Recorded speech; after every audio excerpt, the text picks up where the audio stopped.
Boa noite, galera! Boa noite, sejam todos muito bem-vindos a mais um Pergunta pro Vagnão. Você que está aqui comigo ao vivo através do YouTube, do Instagram. Olha só eu falando errado aí, ó. Você que está aqui comigo ao vivo através do Instagram e você que está vendo gravado também esse Pergunta pro Vagnão. Seja muito bem-vindo. Pergunta pro Vagnão, nossa live de perguntas e respostas, nossa consultoria 0800 totalmente gratuita para ajudar você a crescer aí dentro da assistência técnica pericial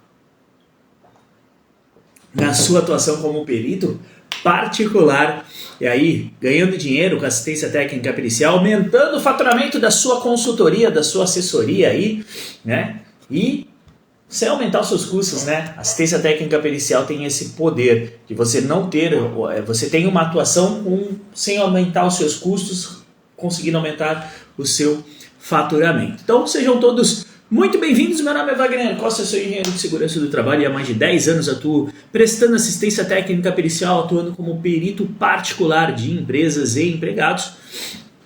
E através das redes sociais, através do Expert em Perícia, que é o meu programa de formação, já ajudei milhares de profissionais de segurança do trabalho a atuar na área também, começando do absoluto zero, faturando aí de 5 a 10 mil reais por mês, aumentando o faturamento das suas consultorias aí, sem aumentar os seus custos, enfim, ajudando a todos os profissionais a seguirem as suas carreiras com excelência, prestando assistência técnica pericial. Bom, pergunta para o Wagner, nossa live de perguntas e respostas. Como é que funciona? Você coloca a sua pergunta aqui e eu respondo com todo o meu conhecimento técnico. Você pode pôr a sua dúvida aqui, ó, no balãozinho com ponto de interrogação ou escrevê-la aqui nos comentários. Eu já tinha deixado uma caixinha de pergunta lá no Story, então eu vou começar as dúvidas pelas perguntas que foram colocadas lá, tá? E depois vou intercalando com as que vocês forem colocando aqui, ok? Sobre o que eu posso perguntar, Wagner? Qualquer coisa da assistência técnica pericial. Insalubridade, questões de insalubridade, de periculosidade, de prospecção de cliente, precificação, honorários, propostas, enfim, qualquer dúvida que você tem dentro da sua atuação como perito particular, tá? Ó, o Silvio já colocou aqui, home office, já vou responder, tá bom, Silvio? Então, qualquer dúvida que você tem aí dentro do que você faz para atuar como perito particular, como é que funciona essa área de atuação, né? Enfim, qualquer dúvida que você tenha, eu estou aqui para te ajudar, tá bom? E esqueci o que eu ia falar, eu ia falar alguma coisa, esqueci. já eu... Então, qualquer dúvida que você tenha, você põe aí e eu vou ter maior prazer em te ajudar com toda a legislação que já está aqui aberta, com o meu conhecimento e com base naquilo que determina a lei, não com base em opiniões apenas. Vou trazer um ponto muito interessante que saiu uma discussão lá no nosso grupo de alunos essa semana sobre questões de solda, muito legal mesmo, tá? E começando aqui pela pergunta do Story, tá bom? Então, tem dúvida? Manda sua dúvida aí, ou põe no balãozinho, ou escreve aqui nos comentários. Se você quiser entrar ao vivo para conversar diretamente comigo, você ainda pode clicar aqui, ó, na câmerazinha, abrir a câmera e conversar diretamente comigo. Está no ar mais um Pergunta pro Vagnão. Vamos que vamos. Tem várias questões lá nos Stories. Vamos lá. Wagner, como posso fechar uma parceria em termos de valores? Bom, primeira coisa, você tem que entender, né, a questão da parceria. Parceria com quem? Esse é o primeiro ponto.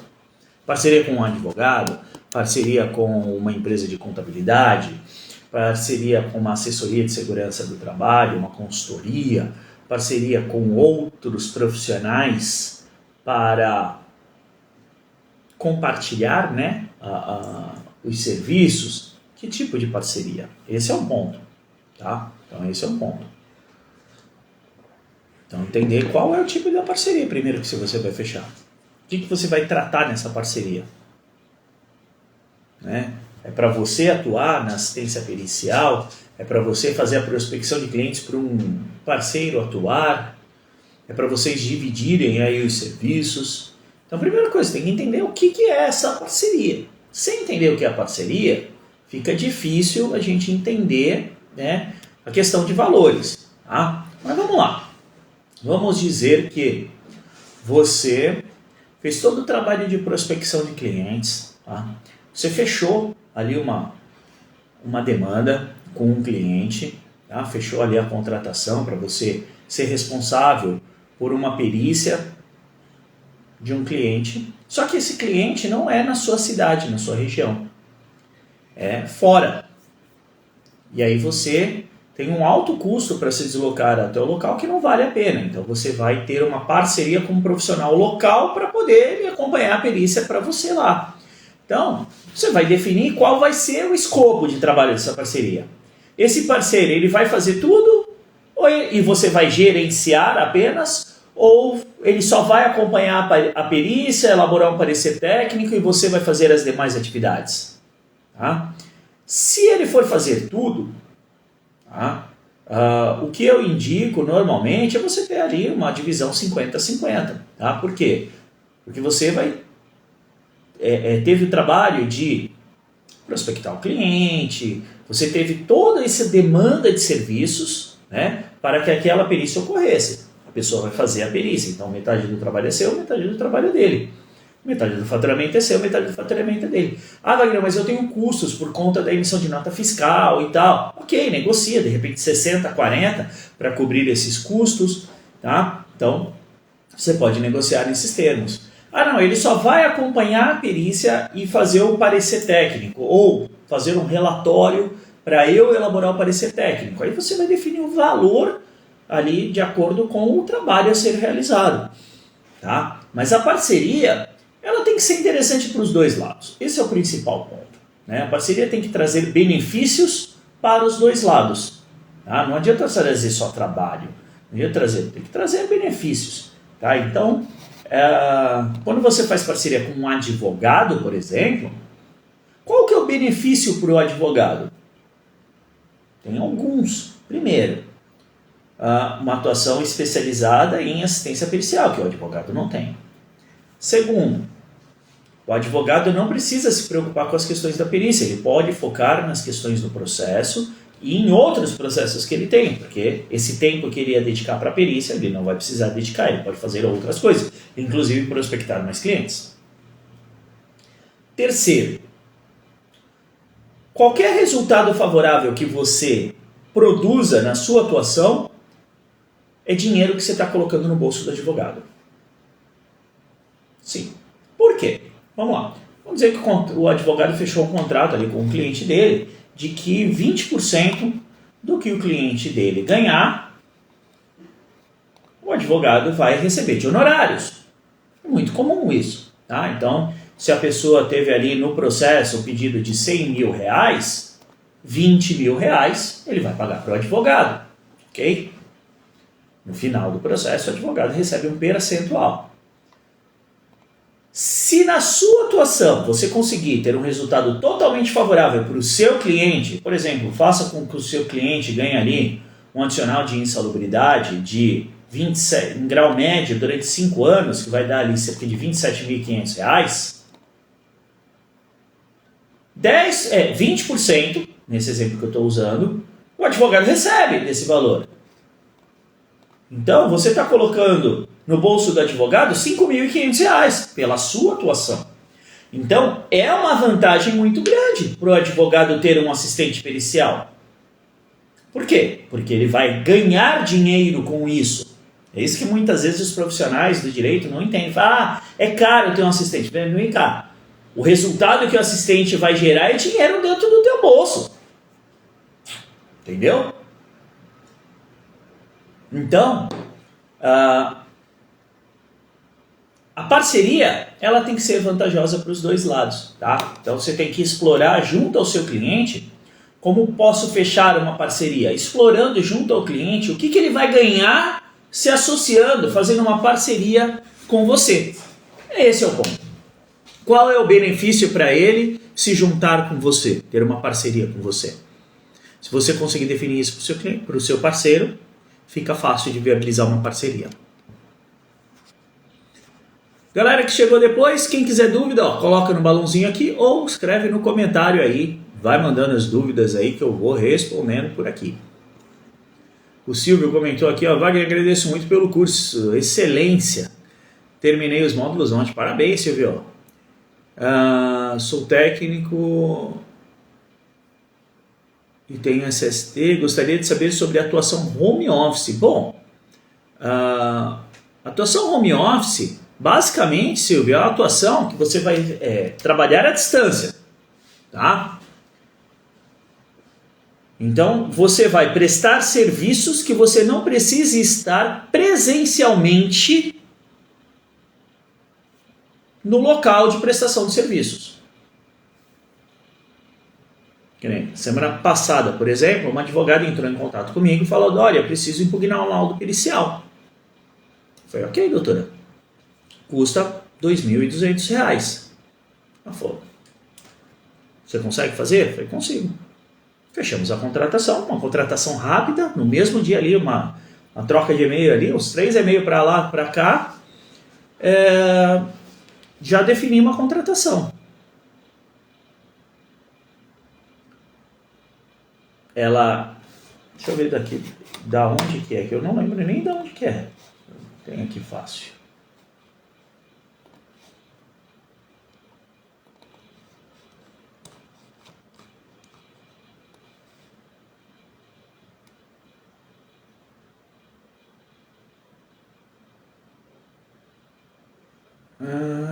Deixa eu achar aqui, peraí.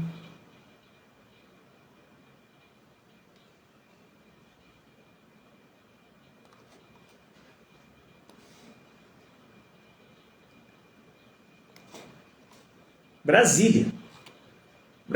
Eu estou aqui no litoral de São Paulo.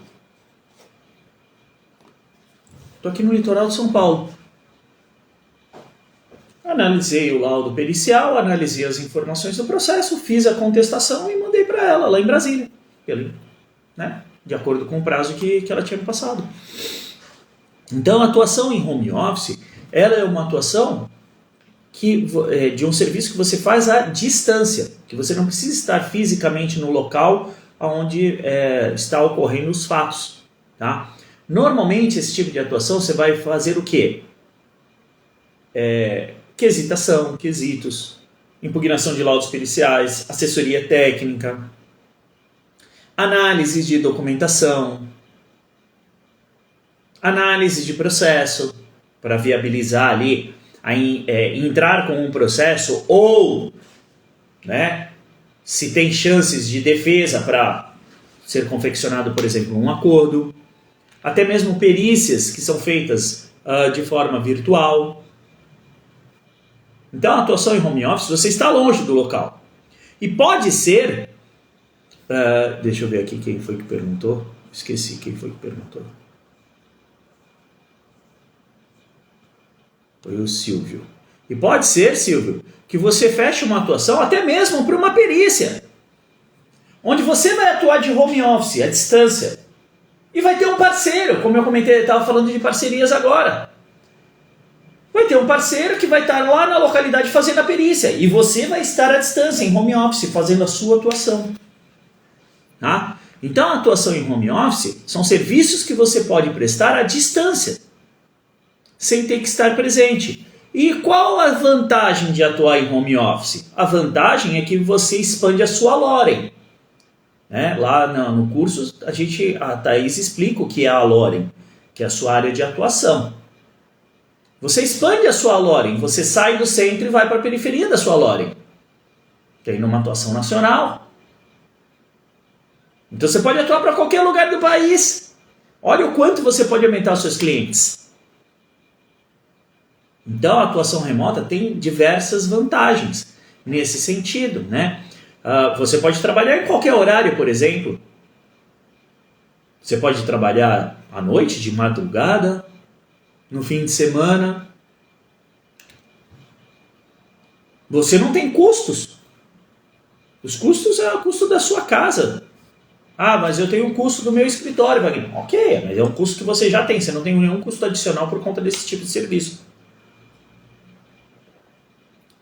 E como são serviços mais pontuais, o recebimento dos honorários tem de ser mais rápido, que nem nesse caso.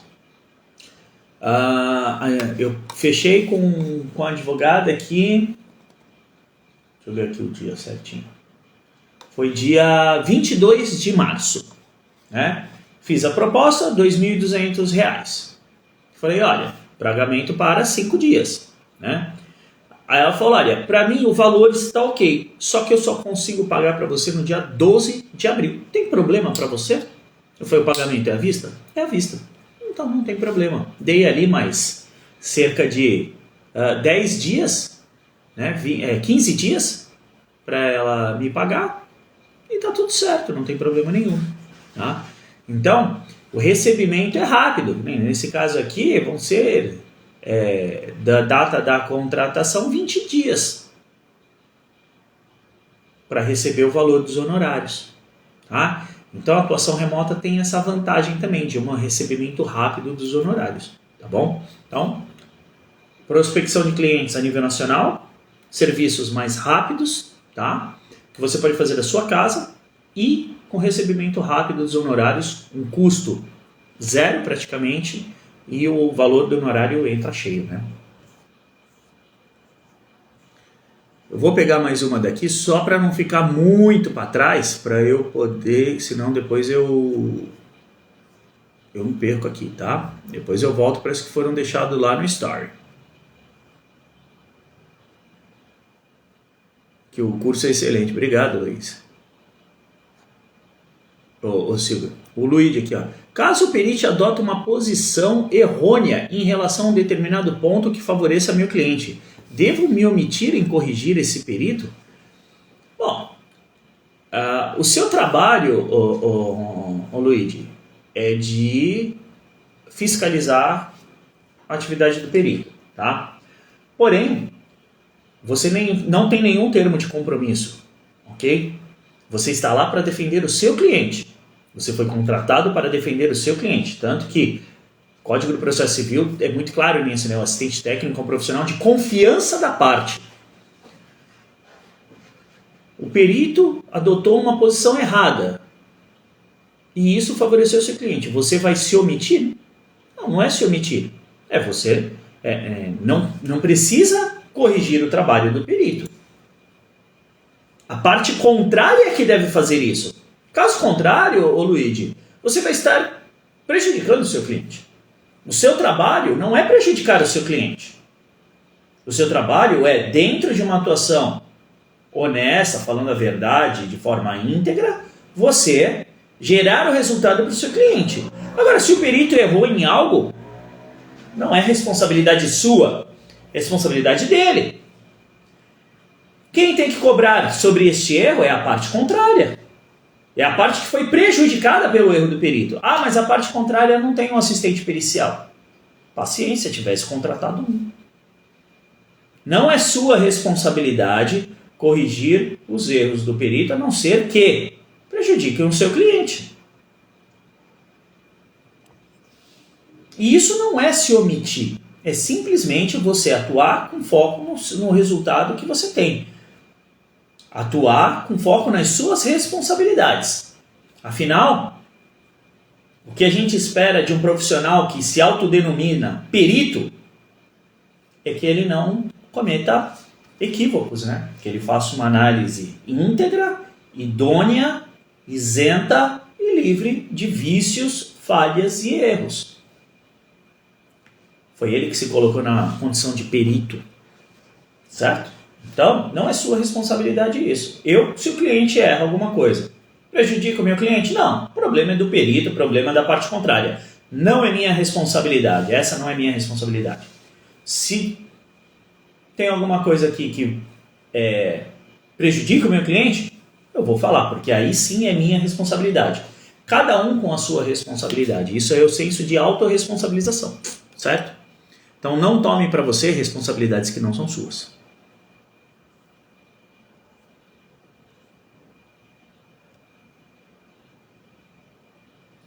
Aqui o Rafa Garcia aqui, ó.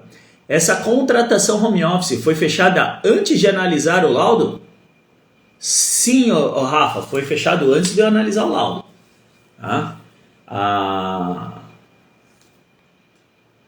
Porque assim, ó, A advogada entrou em contato comigo, falou, olha, eu preciso de uma contestação, você faz? Eu falei, sim, manda para mim as informações do processo no meu e-mail. Pedi lá, ela mandou. Ela me mandou o laudo do perito. A análise que eu faço do laudo do perito é uma análise simples, porque eu não vou analisar a fundo, eu não sei se eu vou ser contratado, eu não vou investir esse tempo de analisar profundamente o laudo sem saber se eu vou ser contratado ou não. Eu estou desperdiçando o tempo. Então eu faço uma análise muito generalista, né, no laudo, enxergando alguns pontos que eu sei que podem ser contestados. E como eu já faço isso há muito tempo, eu criei um checklist para análise e avaliação de laudo pericial, que inclusive disponibilizo para os meus alunos no Expert Perícia, né? Então eu sei o que analisar no laudo. Então facilmente eu bato o olho no laudo, eu sei se tem coisa para contestar ou não. E aqui eu complementando a sua pergunta assim, ó, como saber se tem o que ser contestado? Rafa, sempre tem o que ser contestado. Quando você atua com a metodologia de teses, que é a metodologia que eu adoto e ensino para os meus alunos, você sempre pode desenvolver uma tese diferente da do perito da justiça. Que nem neste caso aqui, a advogada me falou o seguinte, ó, sou advogado do processo, foi feita a perícia para constatar periculosidade que o reclamante estava exposto. O reclamante tinha desvio de função, dirigia um caminhão e ele fazia o abastecimento. E o contato dele com o combustível era diário. Gostaria de saber se você pode impugnar o laudo. O perito remarcou a perícia e por conta disso não podia o reclamante nem a advogada. Tá? Então, só quem acompanhou a perícia foi os representantes da reclamada. Então, eles falaram para o perito da justiça que o rapaz não abasteceu o caminhão. Ok? Então, o perito fez a análise de acordo com as informações que ele recebeu. Tá? Ela me passou uma informação, que o rapaz fazia o abastecimento do caminhão. Eu falei, ok. Não cabe a mim julgar se é verdade, se é mentira, se é história para boi dormir. Zero. Ela me falou que acontecia isso. Eu adoto isso como sendo verdade. Porque não cabe a mim julgar. Não é minha responsabilidade julgar isso. E aí eu contestei o laudo pericial em função da versão do reclamante ser diferente. Desenvolvi uma tese em cima da versão do reclamante e apresentei. Então assim, ó, quando me veio o laudo, eu dei uma rápida passada de olho, vi que tinha alguns pontos ali que estavam diferentes do que ela me passou de que era a verdade segundo o reclamante. Em cima disso, eu desenvolvi a tese e entendi o trabalho que eu iria ter para isso e passei o valor. A análise do laudo eu fui fazer depois. Depois que deu o ok, fechou a contratação, eu falei para ela, ok, agora você me manda todas as informações do processo. Agora você me manda o processo completo. Porque quando a gente vai analisar o laudo pericial, para contestar um laudo pericial, não é só o laudo que você analisa. Você analisa o contexto como um todo. Você analisa as informações como um todo. Né? Então, o laudo é apenas um elemento, o principal, ok, mas é só um elemento. O porquê disso ter essa visão é importante, Rafa. No processo tem um vídeo do rapaz dirigindo o caminhão. E na perícia, os representantes da reclamada falou que ele não dirigia o caminhão. Ele só manobrava no pátio. E o vídeo que tem no processo não é um vídeo feito pelo reclamante, é um vídeo feito por um companheiro de trabalho ali num dia de descontração dirigindo o caminhão. E dá pra ver, eles estavam na rua e tal, não sei o quê. Então, isso bate com o que ele tinha falado, de que ele dirigia realmente o caminhão. Então, você passa a ter outros elementos para contestar aquilo que foi colocado na hora da diligência pericial. Tá? Então, você analisa o todo. Mas para fechar a contratação, eu faço uma análise muito rápida do laudo, só para entender o tamanho do trabalho, e aí definir o valor dos honorários, a complexidade do caso, tudo isso, definir o valor dos honorários para passar para o cliente. Ok?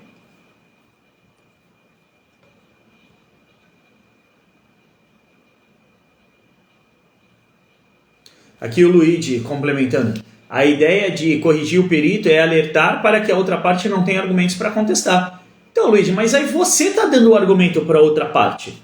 Se você alerta que o perito fez algo de errado e isso prejudica a parte contrária, você está dando o argumento para a parte contrária. Você está trabalhando pro, entre aspas, oponente.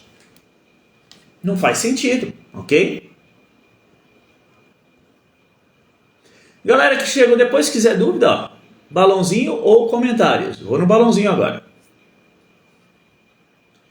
Qual validade das avaliações? De quanto em quanto tempo eu tenho que refazer avaliações quantitativas?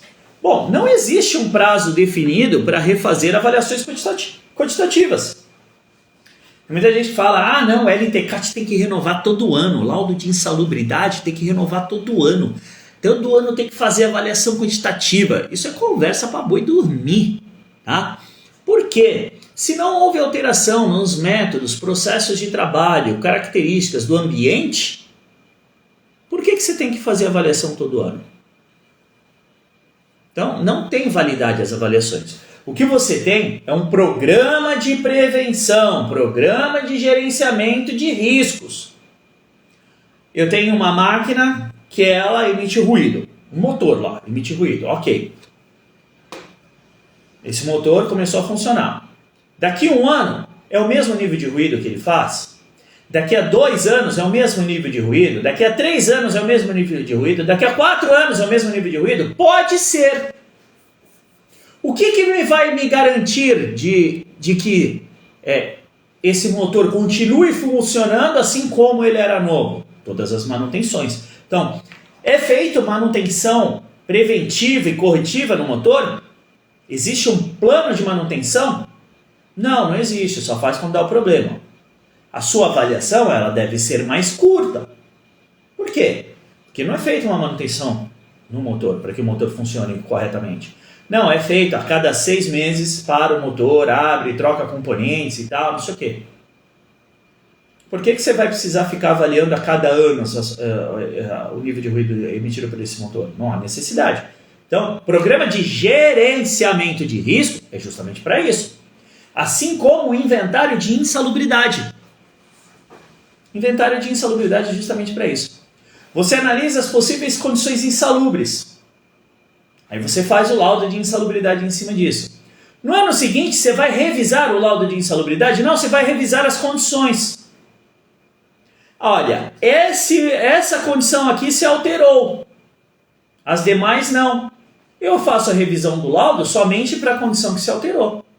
As demais eu vou fazer apenas uma avaliação pontual para entender se houve alteração ou não. Eu vou analisar o programa de gerenciamento de riscos para ver se é passível de ter tido alteração ou não. Então, não existe periodicidade definida para refazer avaliações quantitativas. O que existe é programa de gerenciamento de riscos, aonde você vai analisar as condições de trabalho e entender de quanto em quanto tempo você tem que revisitar essa análise em função do dia a dia de trabalho, em função das condições, processos, método, tudo isso. Tá? É isso que vai fazer a diferença para que você possa entender de quanto em quanto tempo você precisa refazer as avaliações quantitativas. O Leonardo. Vagnão, qual a diferença de manifestação e contestação? Diante de uma manifestação ou contestação, o advogado que vai impugnar o laudo do perito? Bom, vamos lá. Manifestação. Manifestação é tudo que a parte fala sobre aquele assunto, tá? Então, o próprio Código do Processo Civil fala lá.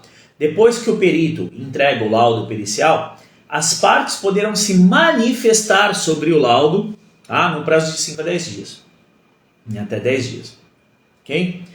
Então as partes vão se manifestar, elas vão dizer o que acham do laudo. Eu tenho um laudo favorável para o meu cliente, eu posso elaborar, Leonardo, uma petição, né, uma manifestação de concordância com o laudo. Então eu estou me manifestando, estou dizendo o que eu acho do laudo. A contestação A impugnação do laudo é uma manifestação de contestação do laudo, não de concordância. Eu estou impugnando, eu estou contestando. E quem vai impugnar o laudo do perito? Depende.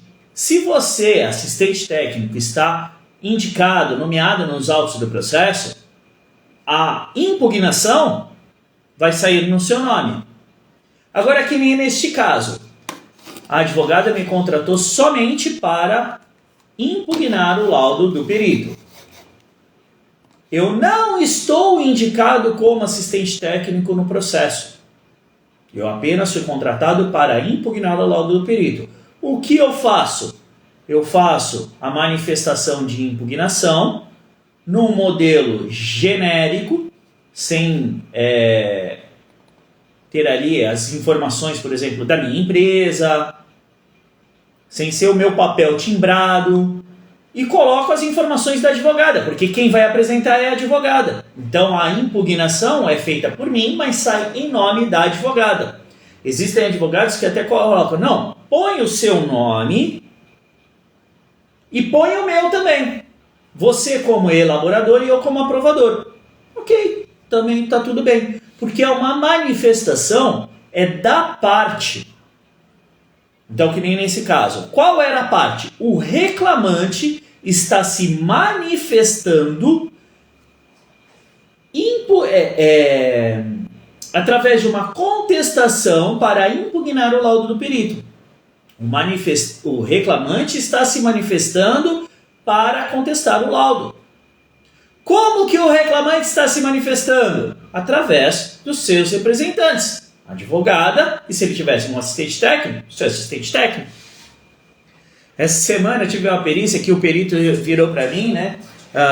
Eu estava dando algumas informações, e ele falou, mas você não pode dar informação pela empresa. Eu falei, por que não? Não, porque eu quero, você é assistente técnico, não é? Eu falei, sim, sou um representante legal da empresa. Estou nomeado nos autos do processo, doutor. Se eu estou nomeado nos autos do processo como assistente técnico da reclamada, eu posso dar toda e qualquer informação a respeito da reclamada. Falei, mas você vai fazer um laudo? Eu falei, não, eu vou fazer um parecer técnico. Laudo quem faz é o senhor. Isso é perito de 30 anos de experiência, tá? Que não tem a mínima ideia do que faz o assistente técnico. Ele mas então o seu laudo nunca vai caracterizar insalubridade? Eu falei, possivelmente não. Mas isso não quer dizer que eu vá mentir, que eu não vou ser ético, que eu não vou ser íntegro. Eu não tenho termo de compromisso. O perito tem o termo de compromisso de ser isento. Eu não tenho. Eu atuo em favor da parte que me contrata. E a minha atuação é justamente para mostrar que, segundo a lei, a parte que está me contratando não deve ser prejudicada. Mas isso não quer dizer que você pode falar pela parte. Falei, doutor, que a parte se manifesta através dos seus representantes, através dos advogados, através do assistente técnico. Não tem como a empresa falar, não é verdade? Como é que a empresa vai falar? A empresa não fala. Quem fala são os seus representantes. Então, as partes, elas se manifestam através dos seus representantes, assistentes técnicos e advogados.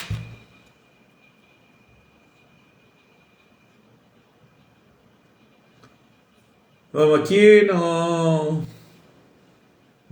balãozinho.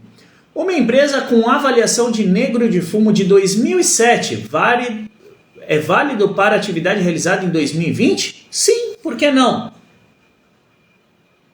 É o que eu acabei de explicar.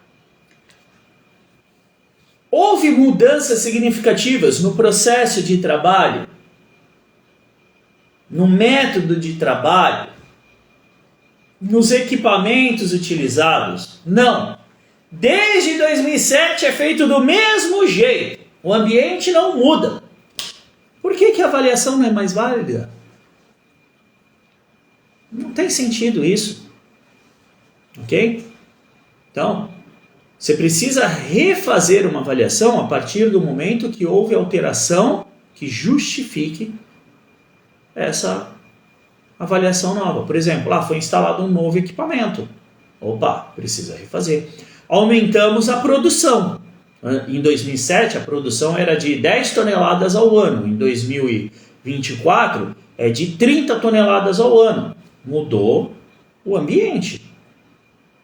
O processo de trabalho mudou, a carga de trabalho mudou. Precisa refazer a avaliação. Agora, se não houve mudanças, não tem porquê.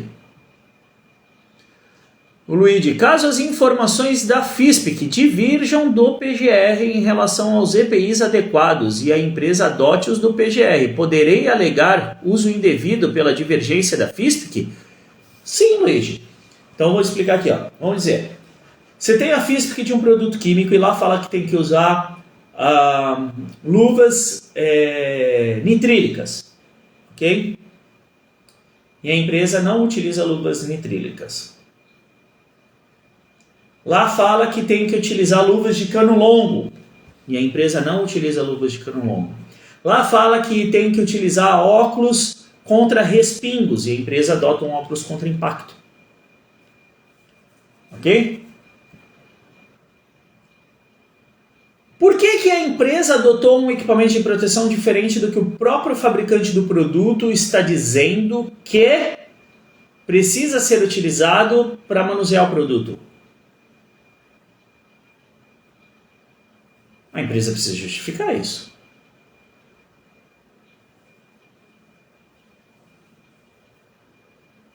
Esse EPI adotado pela empresa gera a proteção adequada, mesmo contrariando as informações dadas pelo fabricante do produto? Cadê o teste de EPI? Por isso que o estudo de periodicidade de troca é importantíssimo. Lá você testa os EPIs. Lá você testa os EPIs e aí você consegue demonstrar que, olha, não é utilizado esse EPI, é utilizado esse porque esse dura mais do que o próprio fabricante indica. Um exemplo. Porque assim, o fabricante fala que tem que utilizar a luva de látex e a empresa adota a luva de PVC. Ela está adotando uma proteção maior. Por conta disso, ela vai ser penalizada? Não. Então precisa entender essa divergência qual é. E o estudo de durabilidade de EPIs é fundamental nisso para que a empresa justifique o porquê que não adotou o EPI ditado lá pelo fabricante. Tá? Então, quem quiser saber mais sobre estudo de periodicidade de troca, vai lá no meu perfil, tá? Tem o link lá, você clica, você vai ter acesso lá ao curso de periodicidade de troca para você adquirir o curso de periodicidade de troca de EPIs. Lá eu ensino como testar os EPIs.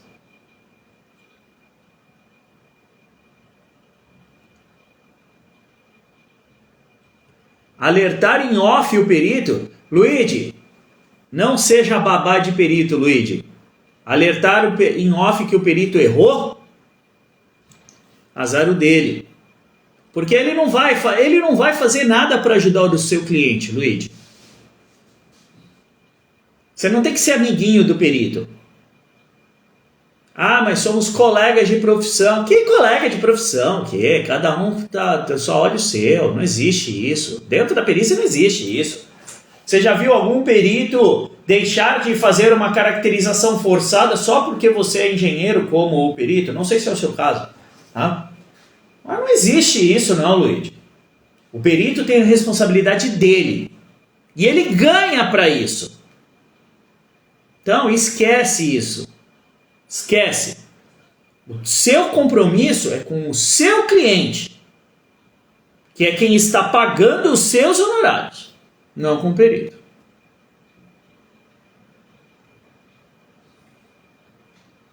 O PPR indica a troca do respirador a cada 30 dias e não é seguido. Caracteriza para negro de fumo? Não sei. Qual a concentração? Negro de fumo está no anexo 11 da NR15. Limite de tolerância extremamente baixo. 3,5 miligramas por metro cúbico. É um limite bem baixo, né? Está no anexo 11, tem que medir. Se estiver acima do limite de tolerância, caracteriza. No período em que não houve a troca. Agora, se não está acima do limite de tolerância, vai caracterizar por quê? Então assim, a empresa diz que o respirador tem que trocar 30 dias. Se ela troca a cada 45, significa que a própria empresa está assumindo que durante 15 dias não houve a proteção adequada. Ok? Então, nesse período, se houver uma exposição acima do limite de tolerância, deveria ser caracterizada insalubridade. Agora, se não houve, se o limite de tolerância não foi extrapolado, vai caracterizar com base em quê? Não ultrapassou o limite de tolerância. Então, tem que avaliar qual é o nível de exposição, comparar com o limite do anexo 11 da NR15, que é 3,5 mg por metro cúbico, salubridade em grau máximo, tá? E verificar aí os períodos em que não houve a substituição adequada dos respiradores. O Leonardo. Wagner, o trabalhador utiliza um revelador spray e na composição do mesmo possui hidrocarbonetos de propano e butano. O perito enquadrou no anexo 13, porém o anexo não fala de aplicação de spray. Então, aí é um caso grave, né? Aí é um caso grave.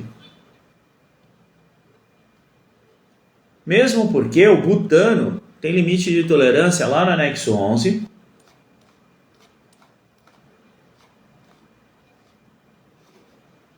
E o propano tem limite de tolerância. Ele está no anexo 11, mas está como uma asfixante simples, não está com limite de tolerância definida. Tá? Caracterização indevida, né? Porque não são substâncias como aquelas descritas no anexo 13 da NR15. E aí vamos fazer uma análise sobre o que fala o anexo 13. Então, primeiro assim, eles estão citados no anexo 11. A análise já não deveria ser feita pelo anexo 13.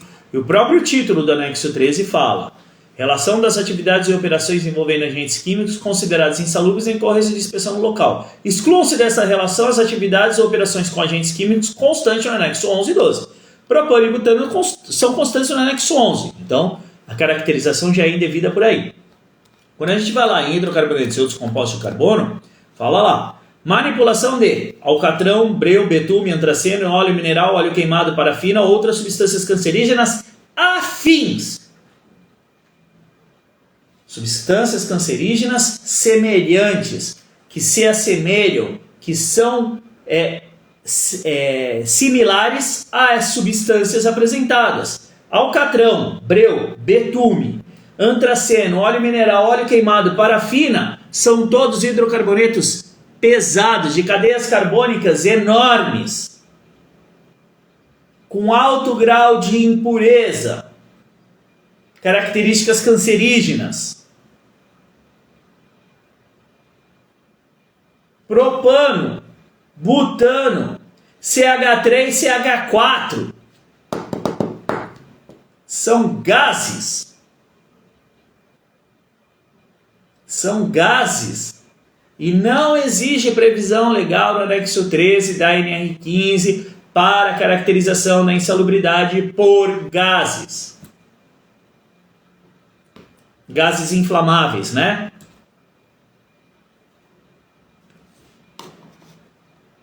Ele fala aqui, ó. Emprego de produtos contendo hidrocarbonetos aromáticos, como solventes ou em limpeza de peças. Propano e butano não é hidrocarboneto aromático.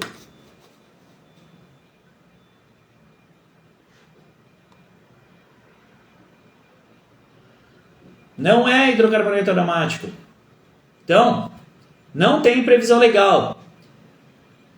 Quem quiser conhecer mais sobre essa questão dos hidrocarbonetos aromáticos, alifáticos, a diferença entre hidrocarbonetos e como aplicar na prática, clica aqui, ó, vai lá na minha bio e adquire o e-book que eu tenho lá, o guia prático, tá, de hidrocarbonetos aromáticos e alifáticos, para você saber distinguir isso e como aplicar na perícia, tá? É um hidrocarboneto que custa baratinho, tá? O guia prático de hidrocarbonetos, ok? É um e-book prático para você aprender a analisar isso e não cair nessas ciladas aqui, ó. Perito enquadrou sem qualquer previsão legal e conhecimento químico sobre o assunto, tá? Então, vai lá e adquire o seu guia prático para você sair dessa enrascada. Aqui o Serginho da Duz, abraço amigo Wagner, palestrante oficial do 2º Cruzeiro da SST, com muito prazer e muita honra, Serginho. Estaremos juntos em Campos do Jordão também, no Summit SST da Duz. E é isso, se você quer crescer dentro da área de segurança do trabalho, dentro da assistência pericial, você tem que estar em conjunto com pessoas que voam alto. Não adianta querer andar com uma minhoca e querer ser a águia. Tem que andar com as águias. Insalubridade em granjas de suínos. Estão classificando como estábulo, levando... Ah, para, que isso? Granja de suíno, não sei nem se aplica o termo. Definição de granja.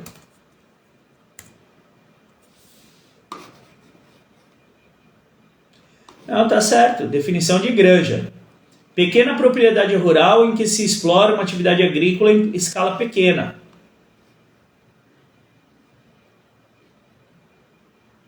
Agora, um local de criação de suínos não é um estábulo, gente. Não é um estábulo. Eu já impugnei um laudo nesse sentido. E sabe qual uma das grandes diferenças que faz total diferença, né? Faz total diferença na análise dessa questão. Eu quando vejo esse laudo, eu impugnei por uma fazenda lá do Tocantins, tá? Uma das principais questões que fazem total diferença nisso é o tipo do casco dos animais. Por quê? O casco do cavalo, ele é um casco fechado, com cavidades embaixo, aonde a sujeira agrega ali naquelas cavidades e fica impregnada ali. E quando o cavalo está no estábulo, ele acaba contaminando o ambiente todo por conta dessas ranhuras, né, dessas cavidades que tem embaixo do casco de um cavalo. O casco de porcos, de suínos e de bovinos, ele é bipartido e ele é liso embaixo. Ele é diferente. Ele não propicia o acúmulo de sujeira, porque ele é bipartido. Ele é aberto aqui e embaixo ele é completamente liso. Deixa eu ver se eu acho aqui a figura rapidamente para mostrar para vocês. É uma curiosidade essa daí, bem legal. Então, sim, é uma caracterização totalmente forçada, né? Comparar um estábulo com uma granja aí de suínos. O que muitos peritos fazem é legislar, né? Isso o perito está legislando, ele está omitindo a opinião pessoal dele. Deixa eu ver se eu acho rapidamente aqui. Ele está omitindo a opinião pessoal dele.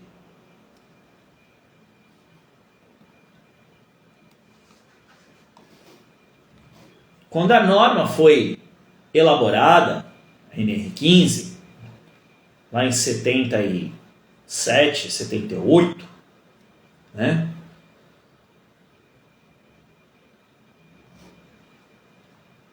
A previsão para a insalubridade foi em estábulo. Estábulo para a criação de cavalos. Não cabe ao perito fazer uma comparação, uma analogia. Artigo 473 do Código do Processo Civil, parágrafo 2º. É vedado ao perito emitir opinião pessoal, exceder o limite da sua atuação emitindo opinião pessoal, né? QC do exame técnico ou científico. A análise é técnica e científica. Ninguém está interessado na opinião do perito. Deixa eu mostrar para vocês aqui a diferença. Aqui, ó. Esse aqui é o casco do cavalo. Casco inteiriço com as ranhuras embaixo. Esse aqui é um casco de um boi. Dos suínos é semelhante. O casco é bipartido e totalmente liso. Então, isso faz total diferença para a contaminação do ambiente. Segundo alguns estudos já realizados, o nível de contaminação e sujidade num estábulo é completamente diferente de um curral. Porque os animais de casco inteiro, eles vivem presos no estábulo, os cavalos, por exemplo, eles comem, eles dormem, eles se alimentam, né? Eles dormem, se alimentam, e por vezes eles urinam e defecam no local. Por quê? Porque o estábulo é um lugar fechado. Bovinos, porcos, suínos, né? Normalmente são criados soltos. Ah, mas o porco vive no chiqueiro. É lógico, depende da instalação. Lógico que depende da instalação. Tem que analisar a instalação como ela é. Mas que nem esse caso que eu analisei, e aí eu posso falar do que eu já vi. Você tinha um curral onde os animais eram vacinados. Um local aberto, onde os animais entram, tomam vacina e saem. Não tem sujeira. Quando períodos de muita chuva, raios, os animais ficam confinados ali.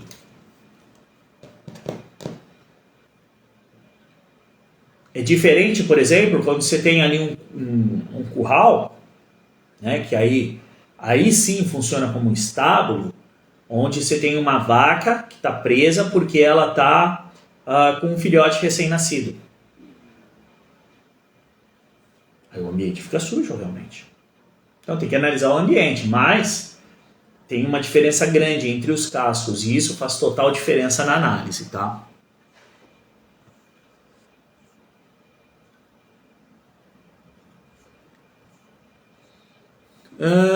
Deixa eu ver aqui.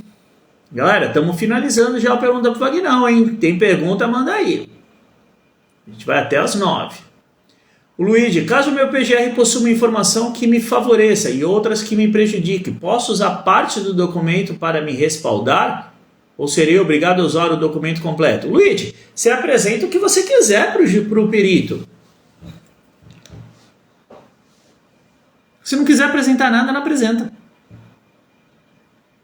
Só vai apresentar se o juiz determinar via ofício, via uma ordem judicial. O perito não tem o poder de exigir documentos. Essa semana eu fiz uma perícia que a perita pediu alguns documentos. Alguns dos documentos que elas tinham pedido estavam no processo já. Outros a empresa não tinha colocado. Aí ela virou para mim e falou, e os documentos que eu pedi? Eu falei, pelo que eu sei, doutora, o que tem foi colocado no processo. Mas eu quero a FISP dos produtos que nós vimos aqui. Eu falei, ok, eu vou solicitar para a empresa. Então, você tem até amanhã às 18 horas para me entregar a FISP. Eu falei, doutora, não funciona desse jeito, eu vou solicitar a empresa. Não, porque o meu prazo é esse. Eu falei, doutora, desculpa, mas isso para mim pouco importa qual é o seu prazo. Eu vou solicitar para a empresa vai colocar no processo. Se a senhora quiser avaliar, avalia. Não quer avaliar, não avalia. É um direito que a senhora tem. Mas não é juiz. O juiz é que manda. O perito pede, solicita gentilmente, com educação.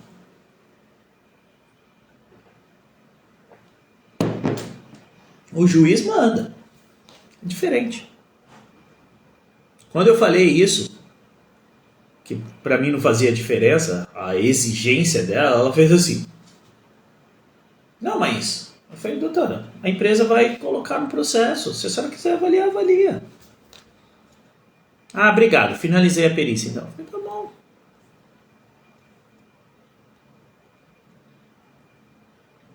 Wagner, sou formado no TST, posso prestar que tipo de serviço em minha cidade por conta? Bom, um tipo de serviço que você pode prestar é assistência pericial. Na sua cidade e em qualquer lugar do país. Você pode prestar assistência pericial para qualquer lugar do país. E essa é uma das formas, tá, que as assessorias às vezes não enxergam, as consultorias não enxergam de aumentar o seu faturamento. Os profissionais que atuam na área de segurança não enxergam de aumentar o faturamento. E esse é um dos poderes da assistência pericial, né? Você quebra as barreiras de atuação. Porque, você vai fornecer, ofertar os seus serviços para as empresas ali da sua região, que você tem que ir lá, analisar, ver e tal. E muitas vezes os profissionais ficam restritos nisso. Eles acham que só podem trabalhar para as empresas da região dele.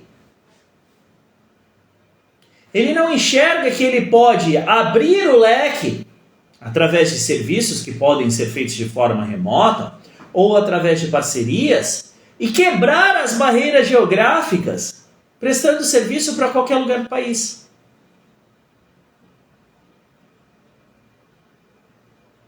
Porque o pensamento está no local.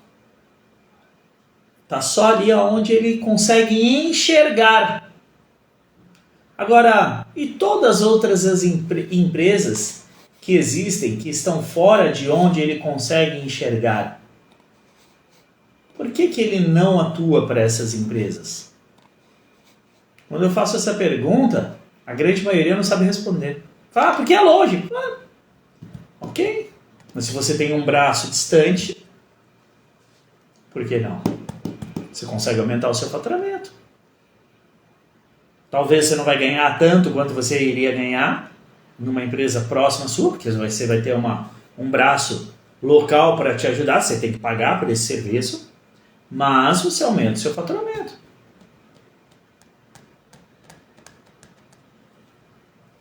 Se você consegue fazer isso de forma recorrente, você aumenta o seu faturamento de forma constante. Pegou a visão? Então, existem várias formas de você atuar, não somente na sua cidade. A assistência pericial, você consegue prestar ela para qualquer lugar do Brasil, inclusive para a sua cidade.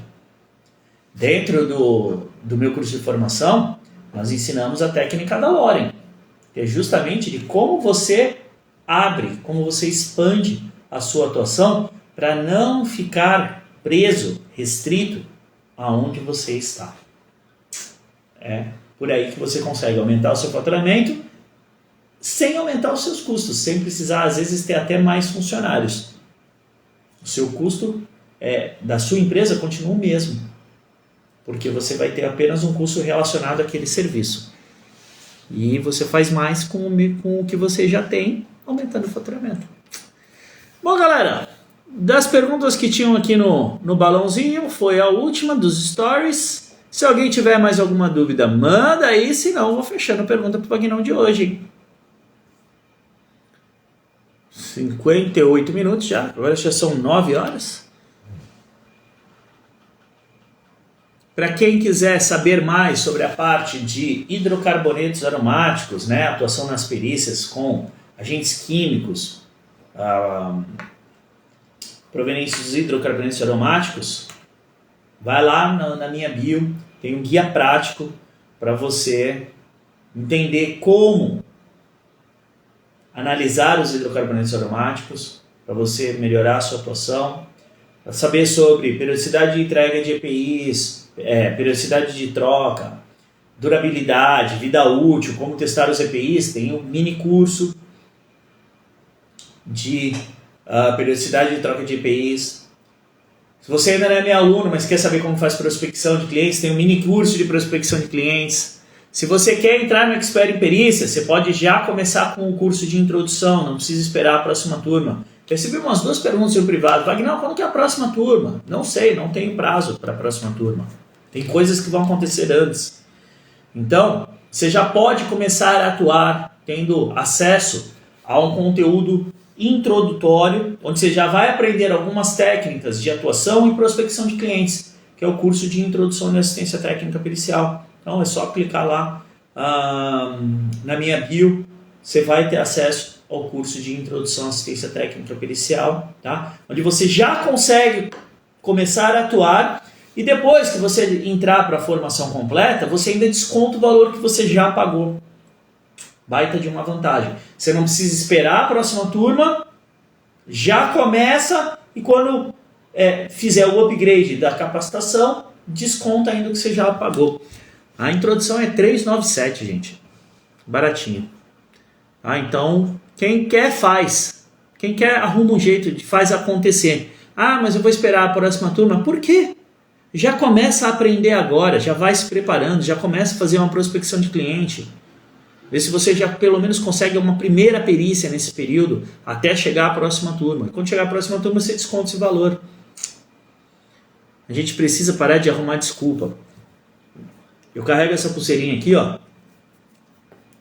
Vou mostrar para vocês o que ela fala aqui, ó. Não sei se vai pegar aqui, ó. O que vai pegar? Chega de desculpas. Chega de desculpas. É isso. É isso. Você ficar dando desculpa, nunca vai acontecer as coisas. Ó, o Valdenir não deu desculpa aqui, ó. Recebi hoje o meu certificado de conclusão do curso. É isso aí, Valdenir. Parabéns. Bom, galera, se não temos mais dúvidas, vou ficando por aqui no Pergunta pro Vagnão de hoje, tá? Só avisar para vocês que semana que vem não tem Pergunta pro Vagnão, tá? Semana que vem, dia 4 de abril, eu vou participar de uma live com o Dr.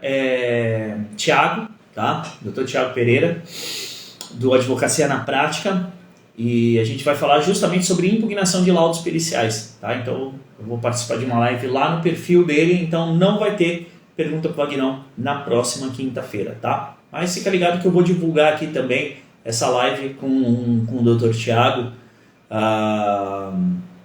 para que vocês também possam acompanhar, prestigiar, né, o perfil dele também e conhecer mais sobre advocacia trabalhista, que o Dr. Tiago é o cara mais fera que eu conheço nesse assunto, tá bom? Então é isso, galera. Obrigado pela presença de todos vocês. Fiquem com Deus, vamos juntos. Quem quiser saber alguma coisa sobre os meus cursos de formação, manda um direct que eu te ajudo. Valeu, grande abraço, beijo, fiquem com Deus.